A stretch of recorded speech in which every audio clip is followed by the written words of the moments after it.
Assalamualaikum. Waalaikumsalam warahmatullahi wabarakatuh. Salam kenal Pak Ustadz. Salam kenal juga. Saya dari Saudi Arah Bima.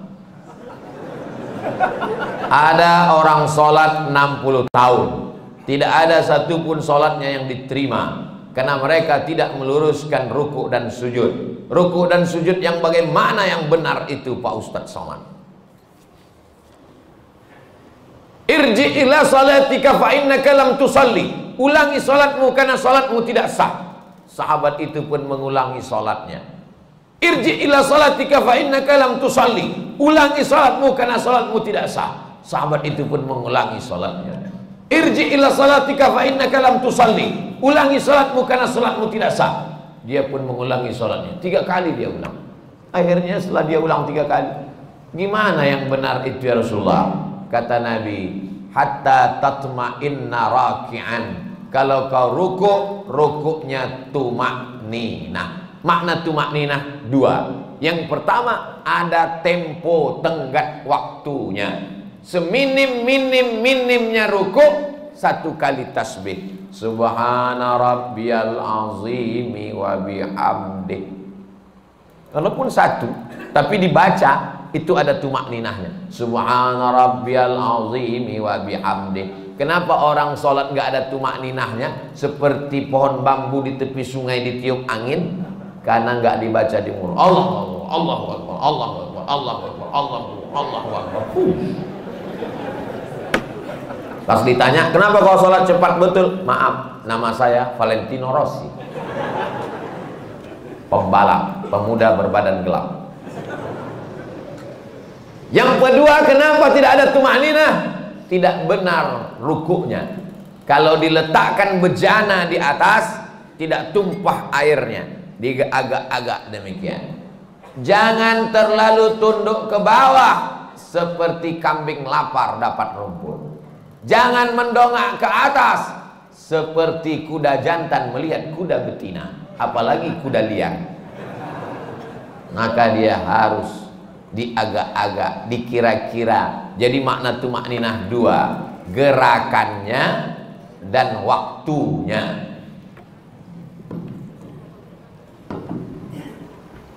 Allahu Akbar. Subhana rabbiyal azimi wa bihamdi. Subhana rabbiyal azim. Tidak terlalu menunduk ke bawah, tidak terlalu mendongak. Jangan rukuknya mendongak. Lalu kemudian sujud, hatta tatma'inna sajidan. Kalau engkau sujud, sujudnya juga tumaknina. Ujung kaki 2, ujung lutut 2, tapak tangan 2, kening 1. Nggak ada orang keningnya 2. Menempel ke bawah. Ini kening. Apakah hidung juga wajib disentuhkan? Kening ke lantai wajib. Hidung mustahab, dianjurkan. Yang paling bagus hidung. Cuman beda kita dengan orang Arab. Orang Arab tuh nggak terlalu terpaksa, kena dia. Kita memang agak kita paksakan dia. Mohon maaf, yang besek jangan tersinggung. Ini saya cerita tentang saya nih maksudnya. Jadi masalah hidung kena itu mustahab, dianjurkan. Bagaimana kalau orang pakai peci sampai keningnya tertutup? Ada orang pakai peci gitu. Makanya sebagian orang kadang kalau mau sholat dinaikkannya ke atas, supaya menempel ke bawah. Afdalnya demikian. Bagaimana kalau ada orang keningnya tertutup? Maka sesungguhnya kain pada bagian tubuh yang menutupi tidak membatalkan sholat. Mana dalilnya? Karena ada seorang sahabat Nabi sedang sholat, dia ambil ujung jubahnya, dia tutupkan ke atas pasir, karena dia tidak mau keningnya menempel ke pasir karena panas, terik, nggak ada sajadah. Sholat dia, pas mau sujud, ujung jubahnya dia sujud di atas. Itu dalil boleh menempelkan ke kain yang menempel ke badan, tapi kurang afdal. Yang afdal adalah menyentuh. Begitu yang diajarkan Nabi.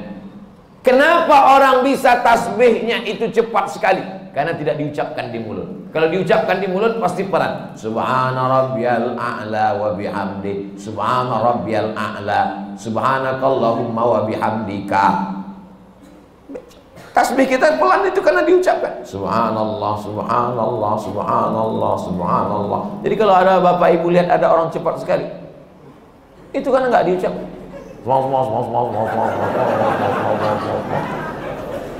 Nggak diucapkan. Bahkan kata Syekh Ali Jum'ah, itu pakai nafas membantu lebih khusyuk. Diucapkan walaupun sholat zuhur dan asar.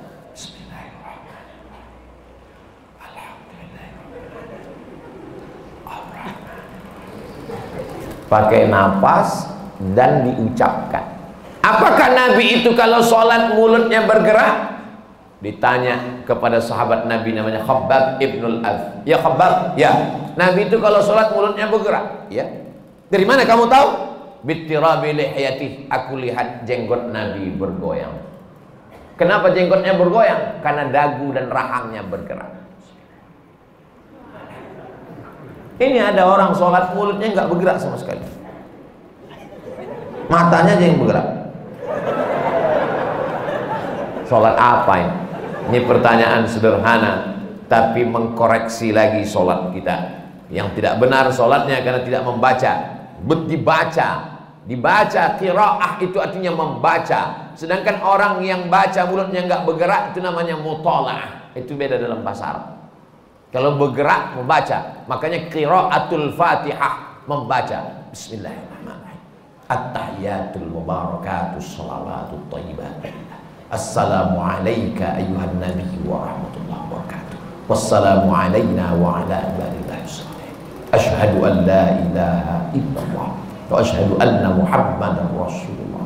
Allahumma shalli ala sayyidina Muhammad wa ala ali sayyidina Muhammad. Sampai fil alamin innaka Hamidum Majid. Allahumma ighfir li ma qaddamtu wa ma akhartu wa ma asraftu wa ma a'lantu wa ma asraftu wa ma anta a'lamu bihi minni antal muqaddim wa antal muakhir. La ilaha illa anta subhanaka inni kuntu minadh dhalimin. Allahumma inni a'udzubika min 'adzabi jahannam wa min 'adzabil qabri wa min fitnatil mahya wal mamat wa min syarri fitnatil masiihid dajjal. Allahumma a'inni 'ala dzikrika wa syukrika wa husni ibadati. Assalamualaikum warahmatullahi. Assalamualaikum warahmatullahi. Tumanina. Kalau tidak ada tumanina, kata Nabi, ulangi sholatmu karena sholatmu tidak sah. Mari kita jaga sholat kita lagi insyaallah. Jangan menjadi pencuri-pencuri sholat. Bagaimana pencuri sholat? Karena tidak lengkap rukunnya, syarat-syaratnya menurut pandangan ulama fikih. Ada orang sekarang ketika ditanya, kamu sholatnya kok cepat sekali, nggak lengkap. Yang penting hati kita. Ini orang tidak belajar fikih, nggak ngaji. Dan orang seperti ini tidak ada di Bima. Dulu pernah ada tapi udah meninggal.